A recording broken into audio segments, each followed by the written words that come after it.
Hello, and welcome to a little demonstrational video which is going to be accompanying my thread in the suggestions forum. A perfect example of the kind of problem I'm talking about with the damage model. Now, I'll freely admit that I did shoot pretty much the same area a few times, but plenty of shrapnel did enter the crew compartment, plenty of modules were damaged, plenty of internal damage was done to the tank, far more, I should think, than should be really necessary. And keep in mind, this is apparently a realistic battle. Far more than should be necessary to, if not destroy a tank, make it so that it isn't capable of fighting in a battle, and therefore should count as a kill. So what's happening here is I'm in a Stokes 3G, there's a T-34 ahead who doesn't respond to my initial appearance. I've flanked round to the side and I'm about to line up the first shot. I will be taking the first shot in this engagement, so in reality that would be a huge advantage. The vast majority of armoured engagements were determined by who got off the first shot, even if it was a Sherman versus a Panther, for example, and that's been proved in historical records in engagements in eastern France and western Germany, I think it was. But let's just, enough waffling, let's get to the video. So I'm driving over the hill to get my gun to depress. Now he does start to reverse here, but he doesn't react, at least with his gun, to my presence. I've got a good shot on the side here. The shot does go quite far back, but shrapnel does enter the crew compartment. Let's see what happens.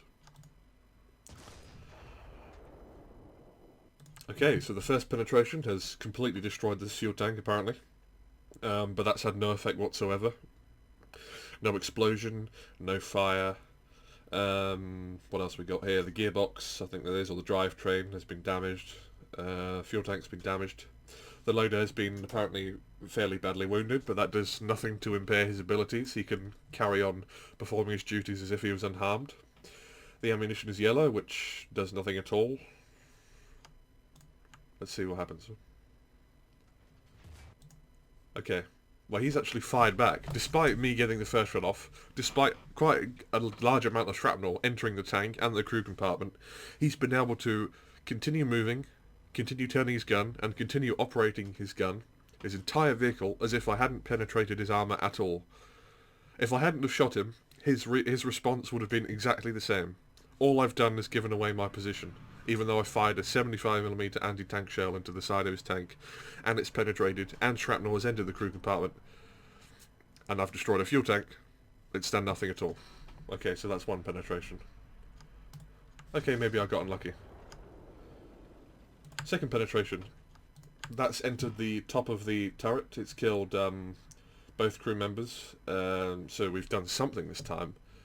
More shrapnel has entered into the tank, and more damage has been done to the fuel tank and the ammunition, but apparently that still hasn't done anything.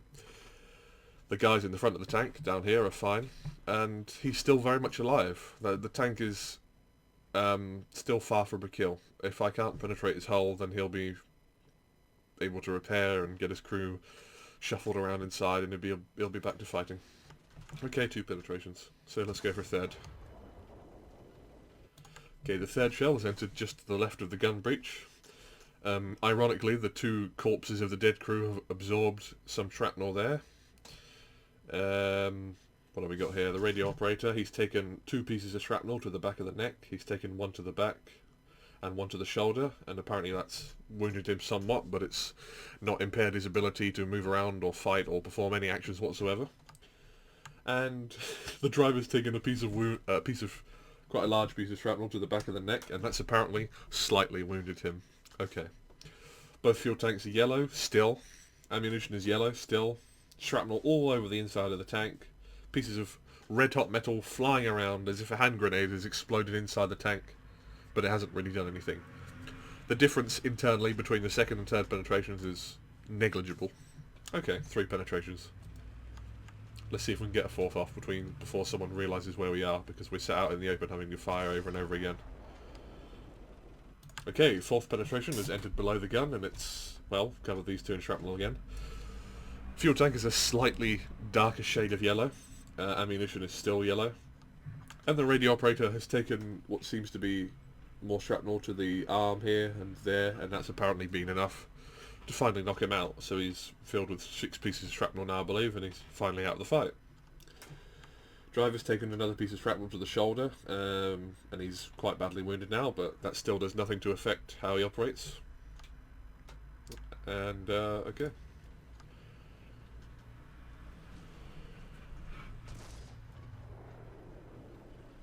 So, 5th penetration. The fuel tank has finally started fire, but that's all it's done.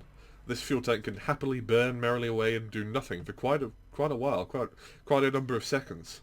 And if he has an extinguisher, which he does, then the fire is absolutely meaningless in terms of damage. More shrapnel over the ammunition. That's not done anything. More shrapnel all around here. I can't tell if the driver's still alive. He must be alive if the T-34's alive, so more shrapnel to the back of his head, it looks like, but he's still alive, I suppose.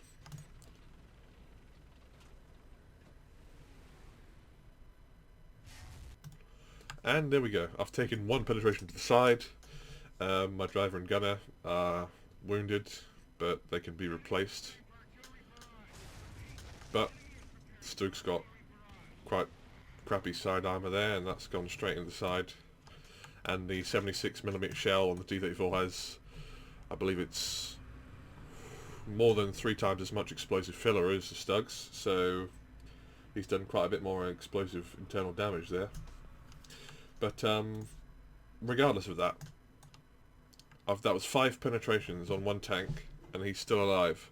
Now, if he doesn't get killed, I won't even get an assist. So, assuming this tank doesn't die, and I'm not sure he does because we're losing quite badly at this point, I will have penetrated that tank 5 times, got a little bit of credit and XP for each penetration, but I will get nothing at all if he doesn't die. No kill, no assist.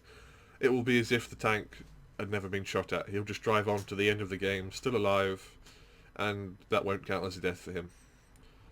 So, in conclusion, Gaijin, maybe you don't see this as a problem, but in realistic and certainly in simulator, this is a bit extreme. I think you've got to at least concede that 5 penetrations, regardless of where they are, would at least make the crew panic, I'd say. You know, all the shrapnel flying around, pieces of skin being flayed from shrapnel scraping across your skin, the blood and guts of your dead comrades covering you, and of course all the internal damage. 75% of the crew's dead.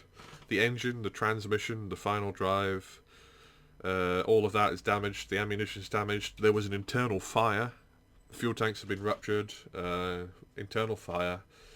Virtually every internal piece of this tank has been damaged, and 3/4, the majority of the crew are dead. But I don't get an assist at this point in time. I don't even get a kill. So, Gaijin, at least if you don't do anything about this in realistic, do something with Sim. You haven't done something with Sim for months and months.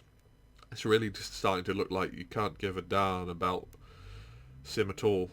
And this damage model, at least, would be something to make Sim stand out, and it would make combat smoother, more enjoyable, less frustrating. Because let's face it, all Last Man Standing does is frustrate people.